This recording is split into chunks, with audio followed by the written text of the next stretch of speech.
The experience I witnessed after death was so astounding that it didn't fit any preconceived notions about the afterlife. Shockingly, even paradise can be surprising. There is no doubt in my mind that I found myself there, yet the scene before me only vaguely resembled what people describe about this magnificent place. Having gone through this incredible experience, I can confidently say that much of what is told about the higher realms of the afterlife is entirely untrue. Things are completely different there.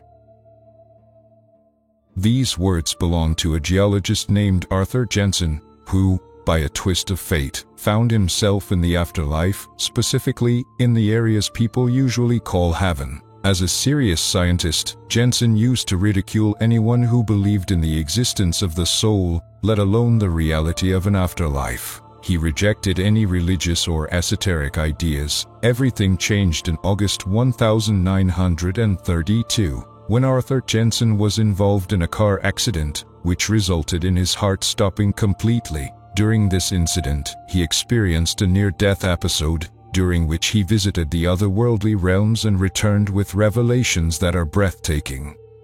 What Arthur Jensen described about the structure of heaven is astonishing. Here's how he recounted his extraordinary experience. At the time when doctors recorded my death, I felt my soul beginning to leave my body. Naturally, this surprised me immensely, as, like any atheist, I did not expect this at all.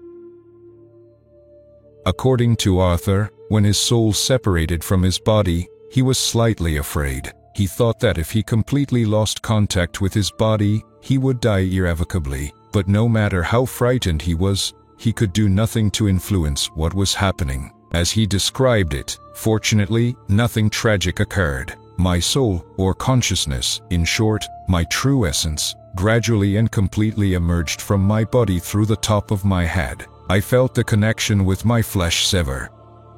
Arthur Jensen then began to ascend, first above his body, then above the hospital, and then higher and higher until Earth disappeared from view. For a brief moment, there was a shift in his consciousness, as if it was tuning to a new frequency of perception. After this, he saw a new world, which became increasingly vivid and real. Another shift in perception occurred, and Jensen found himself on a beautiful meadow. In the distance, he saw two tall mountains with snow-covered peaks, and their slopes were adorned with plants of indescribable beauty. It seemed to Arthur that there were several dozen kilometers between him and the mountains. However, he could see every flower growing on them.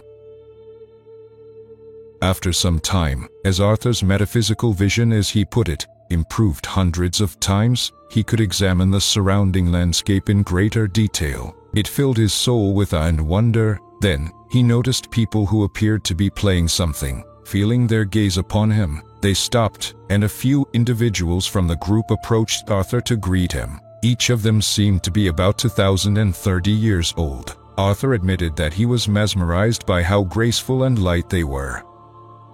One of the strangers informed Arthur that he was in another world. They also shared some incredible abilities possessed by the inhabitants of this realm. For instance, they do not experience fatigue, can read thoughts, and can instantly move to wherever they desire. However, this applies only to those in heaven, which is precisely where Arthur Jensen had found himself. The residents of this otherworldly realm told him that people are mistaken in thinking that heaven is a carefree place where they can simply enjoy life and do nothing. Such ideas about it are characteristic only of those who lead meaningless lives on earth. Here's how Arthur Jensen put it. In the higher spheres of the otherworld, people work a lot, especially on themselves, improving their personal spiritual qualities. Here, they can fully realize their talents and abilities. There is no place for idleness and laziness in heaven. Those who expect it to be some sort of vacation home are deeply mistaken. Do not think that the higher planes of existence will conform to your primitive, selfish dreams. Everything here is arranged far more wisely than you can imagine.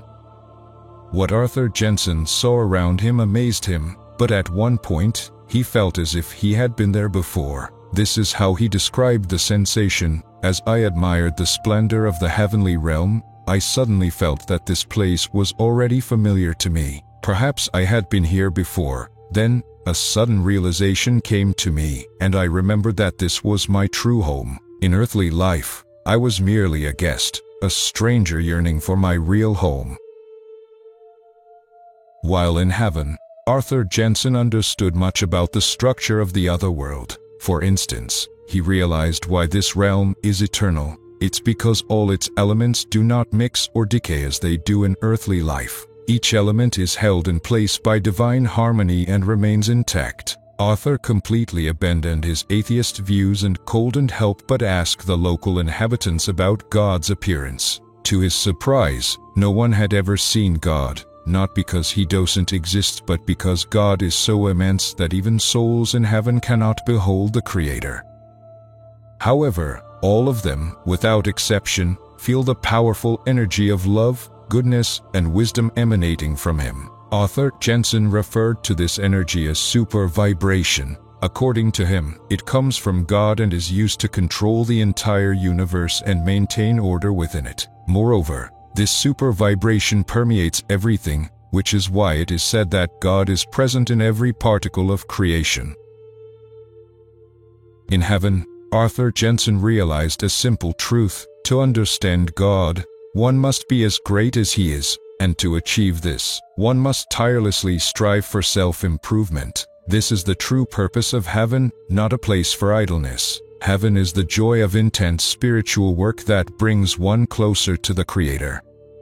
Arthur Jensen also learned that not all people find themselves in this beautiful place after death. Everyone receives their reward or punishment in the afterlife based on who they truly are. That is, based on the vibrations of their soul. After earthly life ends, souls are sorted by high and low vibrations. High vibrations indicate that a person performed many good deeds, was selfless, and spiritually developed during their life. Low vibrations signify that a person was preoccupied solely with fulfilling selfish desires. In the afterlife, a person can dwell only in areas that resonate with their inner vibrations. Like attracts like in the other world, higher vibrations lead the soul to heaven, while lower vibrations draw it to places people call hell.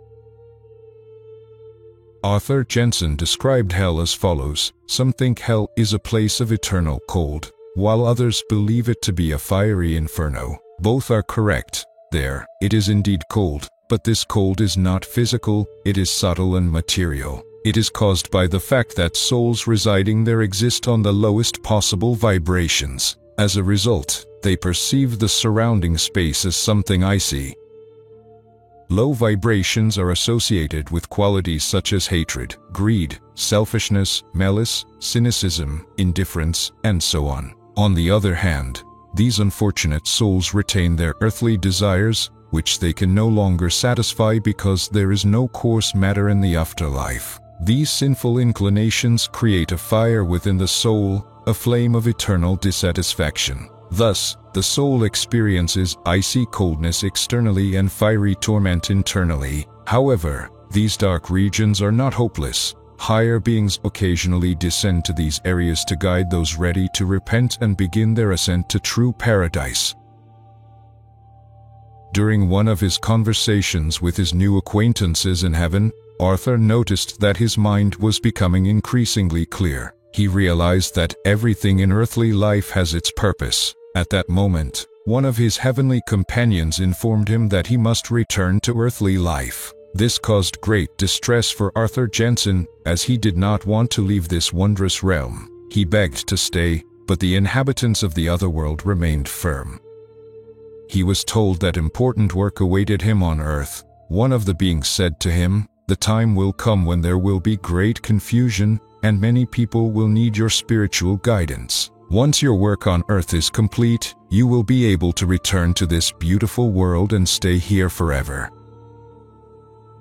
After these words, Arthur felt a tingling sensation and a sense of compression. Moments later, he woke up in his physical body. Reflecting on this unique experience, Arthur Jensen admitted, "I'm actually glad I was wrong about the existence of the metaphysical aspect of humans in the afterlife. I now have the courage to admit that even the most adamant atheist, deep down, hopes for and desires some form of life after physical death. It's human nature to hope, even if we don't fully realize it. Arthur's testimony is just one of many. Another person who visited the afterlife and returned with a special mission was Vincent Hensley. In 2011, at the age of 60, Vincent experienced clinical death following a farming accident. While riding a tractor on the slopes of a hill, a bug unexpectedly flew into his eye, temporarily blinding him. This caused him to lose control of the tractor, which plunged toward a steep ravine. Vincent managed to jump off but was struck by the out-of-control machine and lost consciousness. When he awoke, he found himself in heaven. Vincent described the heavenly realm as a place of unparalleled beauty and peace. There, he encountered beings that were not entirely human in appearance. Some of them seemed familiar, as if they were relatives or loved ones waiting for him. Others were luminous entities made entirely of light. One of these beings told Vincent that although he was indeed in heaven, his time had not yet come and he had to return to Earth. The luminous entity tasked him with sharing his experience through words and art. Though Vincent had never painted before, he felt an overwhelming urge to create art upon his return to Earth. The higher beings assured him that he would be provided with everything he needed to fulfill this mission. After recovering from his injuries, Vincent began painting scenes inspired by his heavenly journey, conveying the profound vibrations and emotions he experienced in the other world. His art touched countless lives, reminding people of the eternal nature of the soul and the transformative power of love and faith.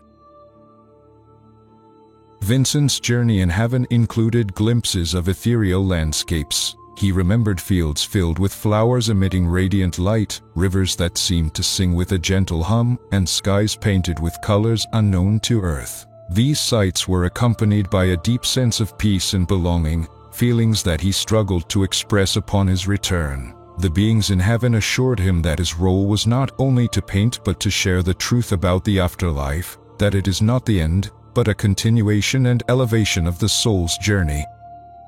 Both Arthur Jensen and Vincent Hensley's stories emphasize the importance of self-improvement and spiritual growth, both on Earth and beyond. Their experiences offer a glimpse into the mysteries of the afterlife, challenging us to live with purpose and compassion. Ultimately, their tales remind us that life does not end with death, it transforms into something far greater. They encourage us to approach our lives with humility, kindness, and an understanding that our actions resonate far beyond the physical realm.